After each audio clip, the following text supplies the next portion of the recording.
Comenzamos entonces el desarrollo de nuestros problemas propuestos. Nos vamos al bloque resolviendo en clase. Aquí vamos a aplicar los conceptos que nosotros hemos visto en la parte teórica de acuerdo a la clasificación que nosotros le hemos dado a las fracciones, ¿correcto? Recomiendo por favor tener tu libro a la mano, tu material a la mano, para que puedas seguir la lectura de los enunciados y poder tener una mayor comprensión de estos problemas, de la solución a estos problemas. Nos vamos con el problema número 1. Nos dice lo siguiente: se tiene la fracción propia x séptimos. Pregunta cuál es la suma de valores que puede tomar x. Lo primero que debemos recordar aquí es, de acuerdo a una clasificación que nosotros dimos, ¿correcto? Decíamos que las fracciones se podían clasificar, por ejemplo, en propias e impropias. Cada una de ellas tenía una característica. Las fracciones propias eran aquellas fracciones que eran menor a la unidad, aquellas fracciones donde el numerador era menor al denominador, ¿correcto? Mientras que las fracciones impropias eran todo lo contrario, aquellas fracciones mayores a la unidad donde el numerador era mayor que el denominador, ¿correcto? Entonces vamos a aplicar nuestros conceptos. La fracción es propia y tiene esta forma, ¿correcto? Recuerda, este es el numerador y este viene a ser para ti tu denominador. De todas maneras, para poder tenerlo presente, esto viene a ser para mí mi numerador y esto viene a ser para mí mi denominador. Recuerda que una fracción propia es aquella fracción que es menor a la unidad, es aquella fracción donde el numerador es menor que el denominador. Entonces nosotros podemos decir qué valores puede tomar x. Dime a ver qué valores podría tomar x. X podría tomar el valor 1, 2, 3, 4, 5, 6. Dime, ¿7 podría tomar? No podría tomar.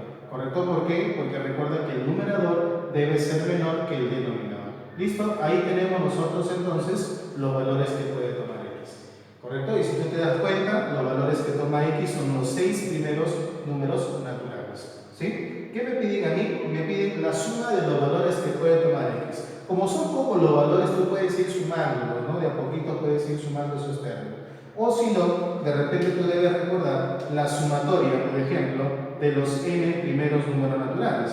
Este es n por n más 1 dividido entre 2. Esto sí que de repente quieres sacarlo de una manera más rápida. Aquí el problema de repente no es tan necesario poder usar esta equivalencia, porque lo puedes sumar de una manera rápida.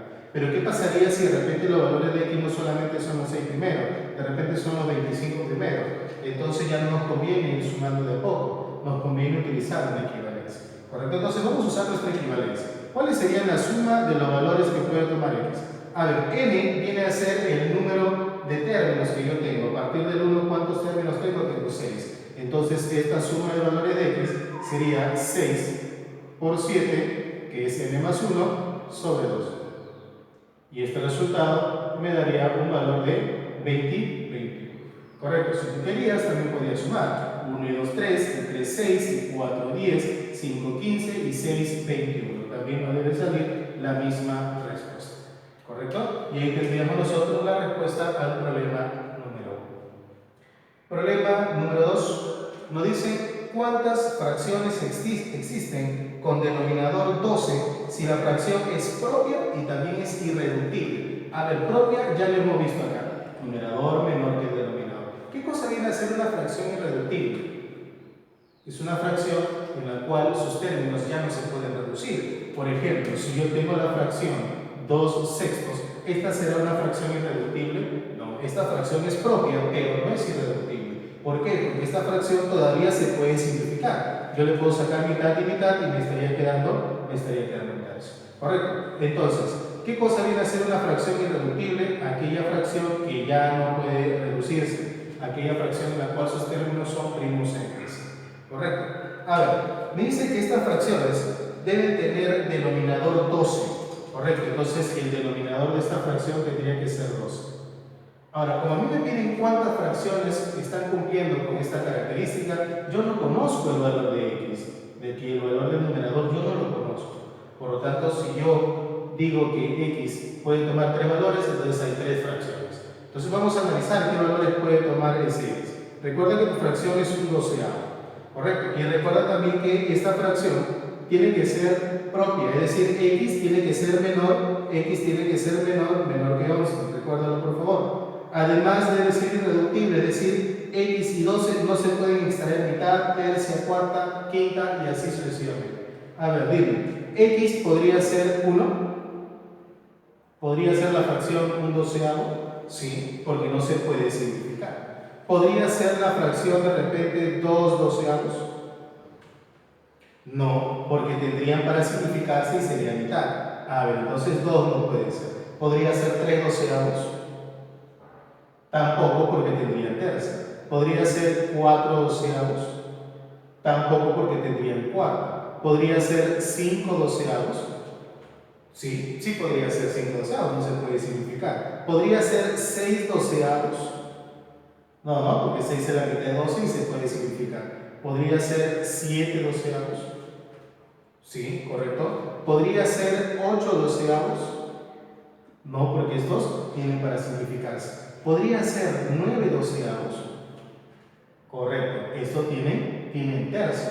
Podría ser 10 doceavos, elementalmente, no porque tendrían mitad. Podría ser 11 doceavos, sí podría ser 11 doceavos porque el número, perdón, aquí recuerda que debe ser menor que 12, correcto, es decir, solamente hasta el 11, y por lo tanto, entonces, 11 doceavos sí podría ser una fracción propia e irreductible, correcto. ¿Listo? ¿Qué me pedían a mí en el problema?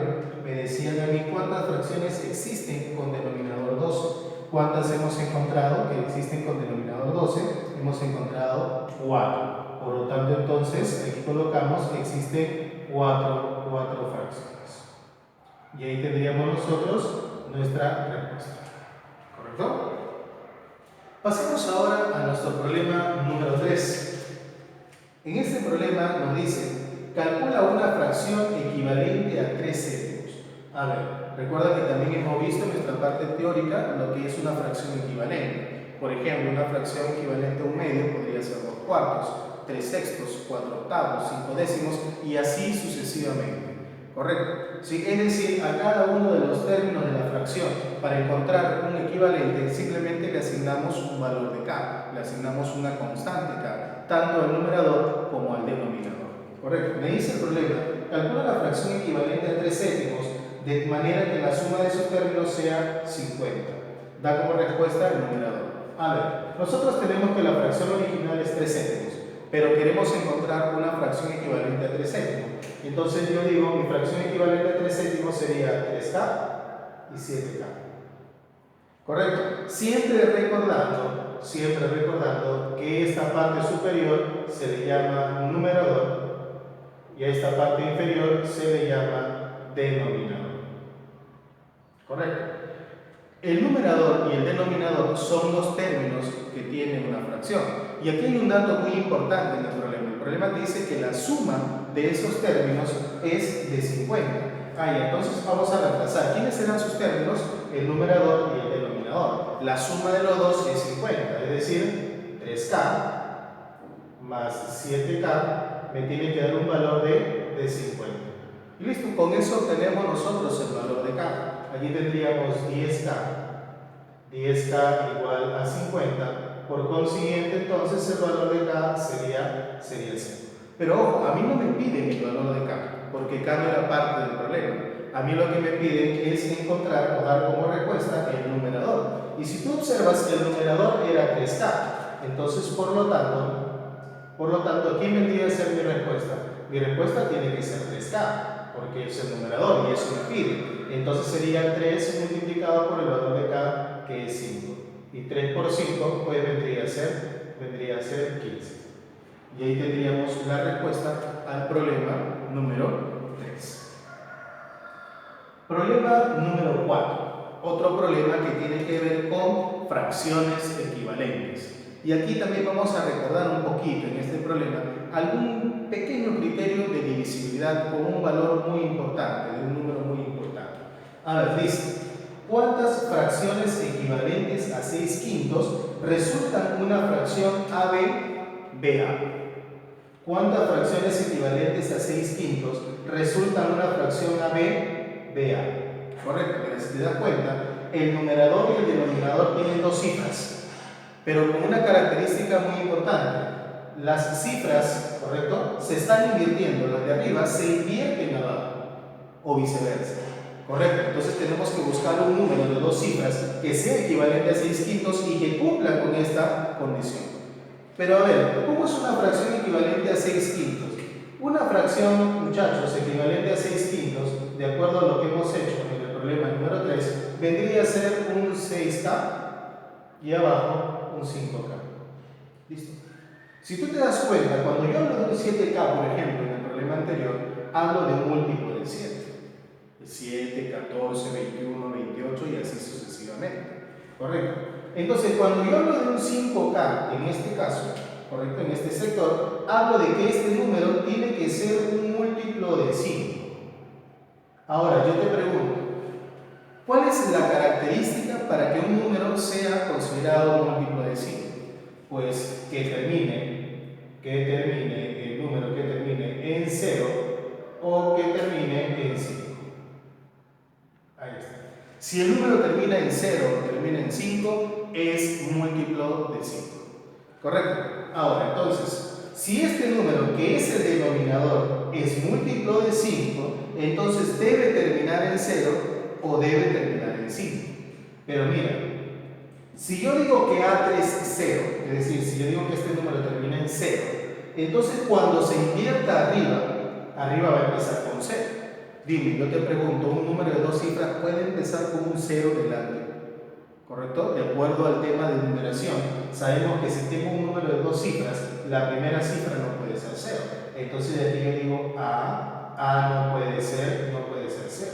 Y si A no puede ser 0, si no puede ser él, entonces ¿qué valor tiene que ser? Correcto. Entonces me queda aquí que A vale 5. Y este es un dato muy importante porque ya tengo un valor. Solamente me faltaría encontrar el otro. ¿Correcto? Ahora bien, ponte a analizar. Ya hemos analizado el denominador. Ya sabemos que de acuerdo al denominador que es 5, la fracción equivalente termina en 5. ¿Correcto? Ya está. Ahora, vamos con el numerador. El numerador es un 6K, pero un 6K viene a ser un múltiplo de 6. Ahora, pero este múltiplo de 6 debe ser de dos cifras. ¿Correcto? Debe ser de dos cifras. Pero con algo muy particular. La primera cifra ya la conozco, es 5. Ajá. Dime, ¿qué número múltiplo de 6 empieza en 5 y que sea de dos cifras? Si te pones a pensar, es el 54. ¿Correcto? El número sería 54. Después del 54 existe el 60 y antes el 48. Es decir, el único múltiplo de 6 que empieza con una cifra que es 5 y que es de dos cifras es el 54. Entonces, si ese número es el 54, significa entonces que B debe ser 4. ¿Correcto? B vale 4. Profesor, ¿quiere decir que abajo qué número es? El abajo, en este caso abajo, sería el 45. Es decir, la fracción equivalente sería así, mira, muchachos. 54 sobre 40 y 45. Se cumple que se invierten las cifras y mira, 6 por 9 es 54, 5 por 9 45. Listo. ¿Qué me piden en el problema? ¿Cuántas fracciones equivalentes existen? Dime, muchachos, ¿cuántos valores hemos encontrado para A y B? Para A y B hemos encontrado solo un valor. ¿Correcto? Si de repente hubiésemos tenido otra opción para A, pues B también de repente tenía otra opción. Por lo tanto, entonces, ¿cuántas fracciones hemos encontrado? Solamente hemos encontrado una, la fracción 54 sobre 45, porque tanto A como B tienen un solo valor. Por lo tanto, entonces, aquí yo digo, por lo tanto, ¿cuántas fracciones? Una fracción. Y es más, si quieres dar una respuesta más clara, pues esa fracción es 54/45